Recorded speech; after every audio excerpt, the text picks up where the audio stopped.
මොකෝ? උඹලට දිවිවත් අතක් ඇහුවද? මට නෙවෙයි ආම් බලාපල්ලකෝ. අම්මුට්ටි පට්ටියේ නෑනේ.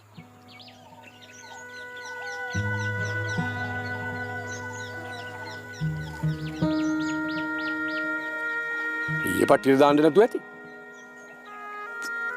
සිහිය නැතුව මායන් වුණා කියලා හිතුවද? මං කවද්දේ කඩුල්ලේ ලනු අර විදියට වෙලන්නේ. මොකෙක් හරි පට්ටියට පැනලා අම්මුට්ටි දක්කගෙන ගිහින් තියෙනවා. බයක් හැකක් නැතුව මගේ පට්ටියට අඩිය ගහපු අවලම මොකද බොල?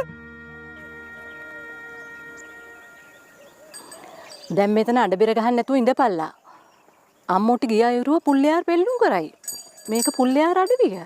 දැන් ටික දොහක ඉඳන් මගේ පස්සේ එළවන කළු හෙවණැල්ලක් තියෙනවා.